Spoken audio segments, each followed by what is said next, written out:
Le 19 septembre 1939, la situation internationale devient de plus en plus complexe pour la France, alors que l'effondrement rapide de la Pologne sous les coups combinés de l'Allemagne et de l'Union soviétique bouleverse l'équilibre diplomatique et militaire en Europe.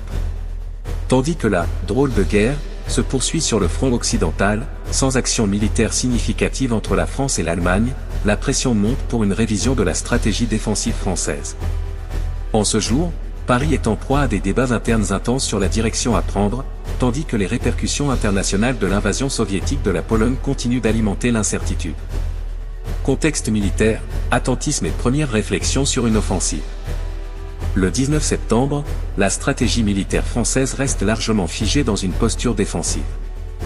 Le général Maurice Gamelin, chef d'état-major des forces françaises, maintient sa politique d'attentisme, craignant qu'une offensive prématurée contre l'Allemagne ne se retourne contre la France, qui pourrait ne pas être prête à soutenir un assaut à grande échelle. Les forces françaises restent donc positionnées le long de la ligne Maginot, tandis que les Britanniques renforcent lentement leur présence sur le continent.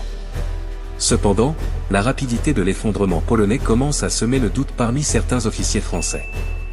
Les débats internes sur la possibilité de mener des raids limités ou des reconnaissances agressives pour tester les défenses allemandes prennent de l'ampleur. Certains généraux plaident pour une action proactive, craignant que l'inaction prolongée ne sape le moral des troupes et n'affaiblisse la position de la France dans une guerre d'usure qui semble inévitable. Néanmoins, aucune décision concrète n'est prise pour lancer une offensive à court terme. Le 19 septembre est donc une journée de réflexion stratégique, avec des discussions sur la manière dont la France pourrait adapter sa stratégie dans les semaines à venir. L'accent est également mis sur la nécessité de coordonner étroitement les efforts avec les Britanniques, qui, bien que partisans d'une posture défensive similaire, commencent à envisager des options pour répondre plus activement à la menace allemande. La chute de la Pologne, un choc pour les Alliés. Le 19 septembre 1939, la Pologne est quasiment anéantie en tant que force militaire. Les armées polonaises, prises en tenaille entre les forces allemandes à l'ouest et les troupes soviétiques à l'est, ne sont plus en mesure de résister efficacement.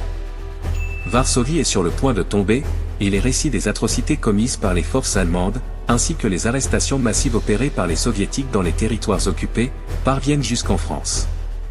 Le Figaro publie un article intitulé « Le martyr de la Pologne », relatant les derniers efforts de résistance polonaise et condamnant à la fois l'Allemagne et l'Union soviétique pour avoir orchestré la destruction du pays. Le journal appelle à un renforcement de l'engagement des Alliés pour éviter que la Pologne ne soit un présage du sort de l'Europe occidentale. Le Matin, de son côté, se concentre sur les implications stratégiques de la défaite polonaise, avertissant que la France et le Royaume-Uni ne peuvent plus compter sur un front oriental pour distraire l'Allemagne. L'éditorial du jour appelle à une réévaluation des plans militaires alliés, soulignant que l'efficacité de la blitzkrieg allemande en Pologne pourrait bientôt se retourner contre la France. Pour l'humanité, l'invasion soviétique de la Pologne reste un sujet délicat. Le journal continue de défendre la position de Moscou, justifiant l'intervention soviétique comme une nécessité pour protéger les populations d'Europe de l'Est contre le fascisme. Cependant, cette position suscite des tensions au sein des cercles communistes français, où certains commencent à critiquer l'alliance entre Hitler et Staline. Vie quotidienne en France, préparation à une guerre longue. Le 19 septembre, la population française continue de s'adapter aux réalités de la guerre. Bien que le front occidental soit encore calme, la perspective d'un conflit prolongé et difficile devient de plus en plus évidente pour les Français. Les premières mesures de rationnement commencent à être mises en place, notamment dans les grandes villes où les pénuries de certains produits de consommation courante, comme le café et le carburant, se font sentir. Les autorités locales intensifient également leurs préparatifs pour des situations d'urgence. Des exercices d'évacuation sont organisés dans certaines villes, et les abris antiaériens sont inspectés pour garantir qu'ils sont prêts à accueillir les civils en cas de bombardement. La Croix publie des articles sur la nécessité de rester résilient, insistant sur la solidarité nationale et sur l'importance de l'unité spirituelle dans cette période de crise. Les écoles, bien que fonctionnant encore normalement dans la plupart des régions, commencent à préparer des plans pour se réorganiser en cas de mobilisation accrue ou d'évacuation de masse. Les jeunes hommes continuent d'être appelés sous les drapeaux, et les familles doivent s'adapter à l'absence prolongée de leurs proches. Dans les campagnes, le manque de main-d'œuvre commence à poser de sérieux défis à la production agricole, malgré les efforts pour mobiliser les travailleurs non qualifiés et les femmes pour combler ces vides. Répercussions internationales, diplomatie et repositionnement stratégique. Sur le plan international, le 19 septembre est une journée de grande activité diplomatique. La situation en Pologne, avec la chute imminente de Varsovie et l'occupation soviétique des territoires orientaux, force les Alliés à repenser leur approche. La coopération entre l'Allemagne et l'Union soviétique, solidifiée par le pacte germano-soviétique, semble désormais totale, ce qui inquiète profondément la France et le Royaume-Uni. Les discussions diplomatiques entre Paris et Londres s'intensifient, notamment sur la manière de répondre à cette nouvelle alliance entre deux régimes totalitaires. Tandis que certains responsables militaires français envisagent la possibilité d'une guerre à deux fronts, d'autres estiment qu'une confrontation directe avec l'Union soviétique serait imprudente et irréaliste dans le contexte actuel. L'idée d'un front commun contre les deux puissances est rapidement écartée au profit d'une stratégie visant à concentrer les efforts sur la défense contre l'Allemagne. Aux États-Unis, la neutralité officielle reste de mise, mais les événements en Pologne ont un impact considérable sur l'opinion publique. Le président Franklin D. Roosevelt, bien que confronté à une forte opposition isolationniste, continue d'explorer des moyens d'apporter un soutien matériel aux Alliés. Le programme Cash and Carry commence à prendre forme, permettant aux nations alliées d'acheter des armes et du matériel aux États-Unis sans violer les lois de neutralité. Cette évolution est suivie de près à Paris, où l'on espère que l'industrie américaine pourra devenir un soutien crucial dans les mois à venir.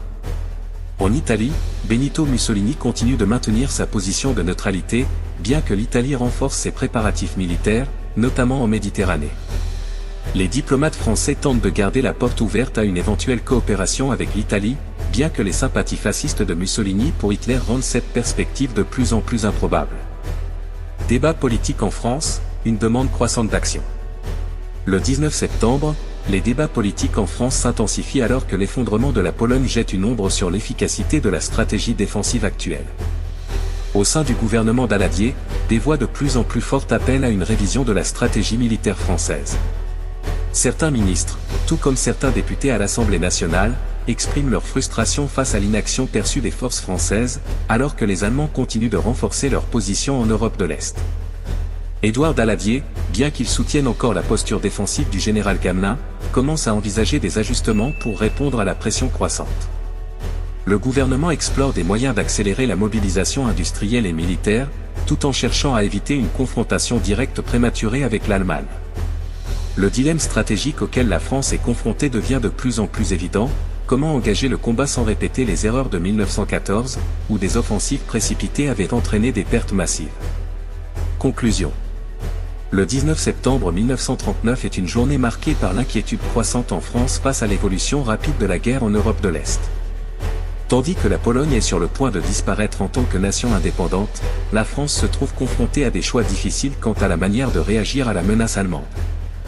La stratégie défensive de Gamelin, bien qu'encore soutenue par la majorité des dirigeants politiques, est remise en question, alors que l'inaction prolongée des forces alliées commence à peser sur le moral et les perspectives militaires de la France.